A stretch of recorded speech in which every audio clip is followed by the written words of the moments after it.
देखो, हमने gas laws जब पढ़े थे तो हमने फॉर्मूला ड्राइव किया था PV is equal to n R T. इस फॉर्म में ऐसे लिख सकता हूं, PV is equal to n T is equal to R, ऐसे लिख सकता हूं। ये आर क्या, यूनिवर्सल गैस कांस्टेंट है, ये कांस्टेंट टर्म है, चेंज नहीं होती। अगर ये बात ठीक है तो मैं ऐसे कह सकता हूं कि first pressure, first volume, first number of mole और first temperature is equal to PV is equal to N, PV is equal PV upon N T, R के बराबर होता है ना। तो second pressure, second volume, second number of mole, second temperature की values भी किसके बराबर आएंगी, आर के बराबर आएंगी।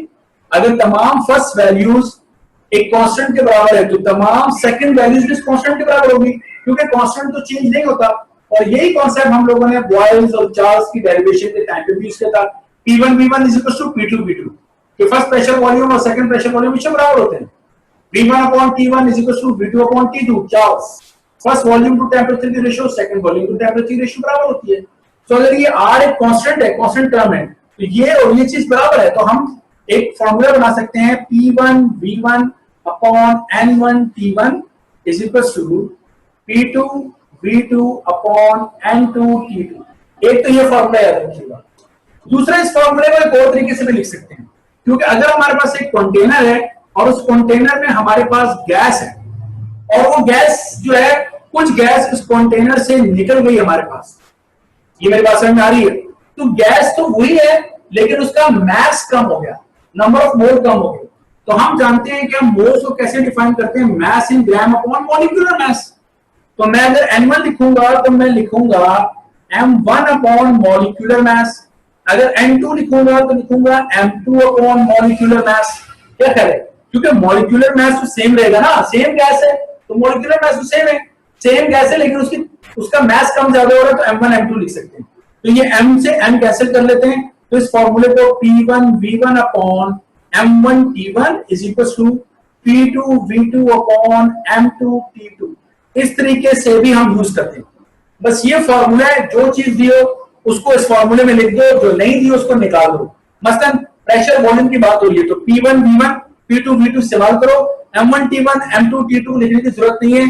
तो ये फॉर्मूला बन जाएगा P1 V1 is equal to P2 V2। अगर किसी न्यूमेरिकल के अंदर वॉल्यूम और टेम्परेचर की बात हो रही है तो V1 upon T1 V2 upon T2 लिख दो, बाकी सब कुछ लिखने की जरूरत नहीं है। अगर किसी न्यूमेरिकल में प्रेशर और टेम्परेचर के बारे में बात हो रही है तो आप लिख दो P1 upon T1 is equal to P2 upon T2, बस। बाकी ये M और V लिखने की जरूरत नहीं है। अगर किसी न्यूमेरिकल में वॉल्यूम और मास की बात हो रही है तो V1 upon M1 is equal to V2 upon M2 लिख दो, ओके। और अगर PVT आ रहा है तो तीनों को भी यूज कर सकते हो। मैं ये कह रहा हूं कि P1 V1 upon T1 is equal to P2 V2 upon T2। तो अकॉर्डिंग टू द रिक्वायरमेंट जो इसमें से चाहिए, तो अकॉर्डिंग टू द रिक्वायरमेंट जो इसमें से चाहिए आपको, उसको इक्वेशंस में रहने दो, और जो नहीं चाहिए उसको मत लिखो, और बाकी अपने न्यूमेरिकल के साथ डील कर लो, दैट्स इट। तो ये थ्योरी जरा ध्यान में रखिएगा, ठीक है। मॉलिक्यूलर मास सेम था अली, मॉलिक्यूलर जो मास था, जो जिसको मिसाल के तौर पे अगर मैं कहता हूं N1 is equal to N2, तो इसका मतलब है कि ये M1 upon M is equal to M2 upon M। अगर मैं सेम किसके लिए बात कर रहा हूं, गैस के लिए बात कर रहा हूं, तो उनके मैसेज में फर्क होगा, लेकिन सेम गैस का मतलब ऑक्सीजन का मॉलिक्यूलर मास जो यहां पर है, क्या वही मॉलिक्यूलर मास यहां नहीं होगा? ऑक्सीजन का जो मॉलिक्यूलर मास है वो हमारे पास कितना है? एटॉमिक नंबर 8 है, एटॉमिक मास कितना है? 16, तो 32। तो यहां पर भी ये 32 होना चाहिए और यहां पर भी क्या होना चाहिए? 32। तो क्या ये मैं कैंसिल नहीं कर सकता? तो N1 is equal to N2 से जो अगली बात हमारे सामने आ रही है वो आ रही है कि M1 is equal to M2, इससे ये बात हमारे सामने आई है, ठीक है। क्योंकि जो मोलर मास है सेम गैस है, तो मोलर मास को तो कैंसिल किया जा सकता है ना। चलिए अब न्यूमेरिकल शुरू करते हैं। सबसे पहला न्यूमेरिकल है हमारे पास, इसमें साफ फरमा रहे हैं एयर स्टोरेज टैंक है, जिसमें हमारी कार के अंदर टैंक होता है, ठीक है, जो इसमें CNG होती है। इस तरह एक टैंक है हमारे पास, इसमें एयर स्टोर कर सकते हैं। उसका वॉल्यूम है हमारे पास 110 लीटर्स। तो देखो ये फर्स्ट वॉल्यूम है, इसको मैं लिख रहा हूं 110 लीटर, ठीक है। अभी आपको दिखाता हूं, और इसमें कितनी गैस है, 2 kg ऑफ एयर है। तो जो उसका मास है मैं उसको क्या लिख सकता हूं, 2 kg पहला मास m1 at a pressure of 15 atmosphere. तो प्रेशर को मैं क्या लिख सकता हूं, P1 को लिख सकता हूं 15 atm एटमॉस्फेयर। कह रहा है how much air would have to be forced into the tank, उस टैंक में मजीद कितनी गैस भरी जाए। तो ये हमें जो मालूम करना है वो है how much air force into tank, ये हमें मालूम करना है, ताकि उसका प्रेशर कितना हो जाए, 18 एटमॉस्फेयर हो जाए, तो प्रेशर चेंज होना P2 18 atm, okay. Assuming no change on temperature, in temperature, तो मैं ये लिख देता हूं कि जो टेम्परेचर है वो क्या है, कांस्टेंट है, ताकि हमारा मसला हल हो जाए। अब देखिए इसको हम जरा समझ लेते हैं। पहले तो मुझे एक बात बताओ, अगर मेरे पास जैसा कार के अंदर आपने टैंक देखा होगा, कार के अंदर होता है ना, सिलेंडर होता है हमारी कार के, उसमें अगर गैस भरे तो क्या वो गुब्बारे की तरह फैल जाता है? आपका आंसर होगा नो, क्योंकि जो लोहे का जो टैंक, जो मेटल का बना हुआ जो टैंक है, उसमें आप गैस कम कर लें या गैस ज्यादा कर दें, उसके वॉल्यूम में कोई फर्क पड़ता है? नहीं पड़ता ना। तो इस न्यूमेरिकल में जो छुपी हुई बात है वो ये है कि चाहे उसमें आपने जो वॉल्यूम जो था 110 लीटर और प्रेशर 15 एटमॉस्फेरिक हो, आप प्रेशर बढ़ाकर 18 एटमॉस्फेरिक कर दें, उसके वॉल्यूम में कोई चेंज आने वाला नहीं है। ये अच्छी तरीके से याद रखिएगा। तो यहां पर हमारे पास तीन चीजें हैं, वॉल्यूम, मास और प्रेशर।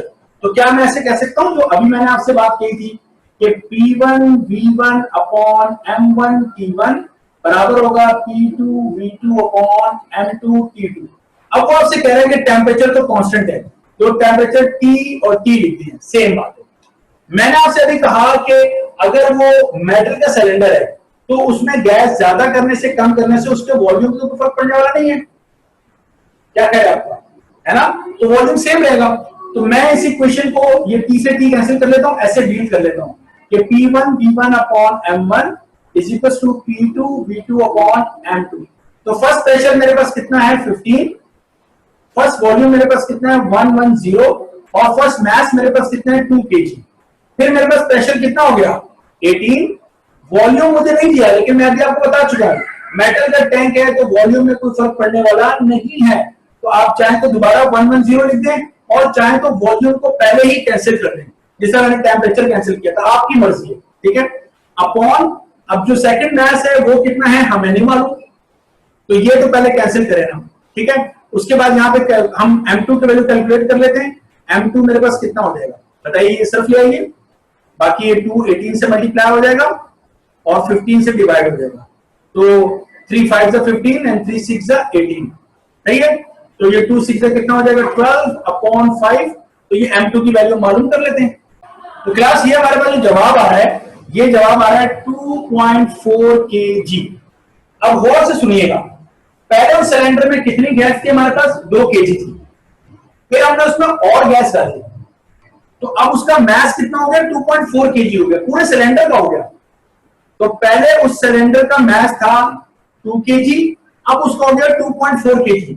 तो मैंने कितनी गैस ज्यादा डाली है जरा सोच के बताओ, पहले कितना मास था 2 kg, फिर मैंने उसका प्रेशर इंक्रीज किया मतलब और गैस उसमें डाली, तो अब उसका टोटल मास कितना बन गया 2.4 kg। ये बता रहा है कि उसका मास हो गया, फाइनल मास बता रहा है ये। तो एयर डाली कितनी, एक्स्ट्रा कितनी गैस उसमें मैंने उसमें फोर्स की डाली, वो कितनी है। तो अगर मैं लिखूं कि एयर फोर्स इनटू टैंक में हमने कितनी गैस भरी मजीद, तो आप कहोगे आप 2.4 में से माइनस करो 2 को तो 0.4 kg, ये वो एक्स्ट्रा एयर है जो कि हमने फिल किए उस टैंक के अंदर। मेरी बात समझ में आ गई, आसान है। ये रहा 0.4 kg। अगला न्यूमेरिकल, साइंटिस्ट जो है वो स्टोर कर रहे हैं 22 gram of gas at 1200 atmosphere. अच्छा, यूनिट को कोई चेंज करने की जरूरत नहीं है, सब आपस में कैंसिल हो जाएंगे ऑटोमेटिकली।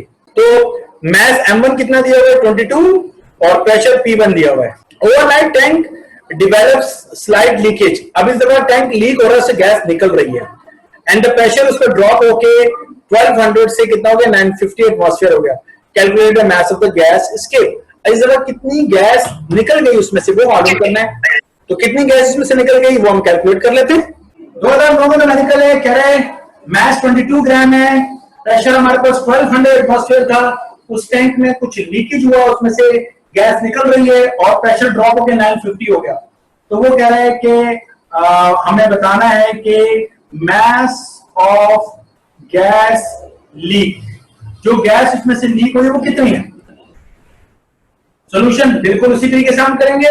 देखिए प्रेशर और मास का कॉन्सेप्ट है हमारे पास, तो हम क्या करेंगे P1 और वॉल्यूम V1, मास M1, temperature T1, P2 V2 M2 T2। तो टेम्परेचर इसमें कांस्टेंट है, उसे बताया नहीं है, इसको कांस्टेंट रख लीजिए, न्यूमेरिकल में लिखना चाहिए था उसको। नंबर सेकंड बात, वॉल्यूम सेम टैंक है तो वॉल्यूम भी सेम होगा, चाहे उसमें गैस ज्यादा कर दो कम कर दो, मेटल सिलेंडर का मेटल टैंक के वॉल्यूम पे कोई फर्क नहीं पड़ता।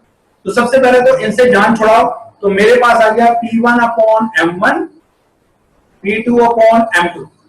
तो P1 मेरे पास कितना है 1200, M1 कितना है 22, P2 मेरे पास कितना है 950, तो M2 मेरे पास कितना है क्लास मालूम करना है मैंने।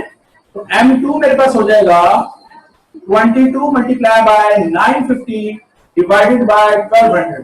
तो यहां से मेरे पास आ जाएगा M2, यह है 17.41 ग्राम्स। अब मुझे बताएं कि जो मास ऑफ गैस लीक है, जो गैस लीक हो गई वो कितनी है। देखिए पहला मास कितना हो रहा है 22, फिर ये रह गया, तो मास क्या हो रहा है कम हो रहा है ना, तो गैस क्या हो रही लीक हो रही है। तो 22 में से माइनस किया 17.41, तो ये हमारे पास आंसर आ गया 4.58 ग्राम्स, ये है। और अगर कहे कि give your answer in kilogram, तो आप उसको किलोग्राम में भी जवाब दे सकते हैं। इजी, मैं कॉन्फिडेंट हूं आप लोग कर सकते हैं। क्लास याद आकर मेरे हिसाब से जो चैप्टर हीट है उसके सारे न्यूमेरिकल हमने सॉल्व कर लिए हैं, पास पेपर के भी बुक के भी।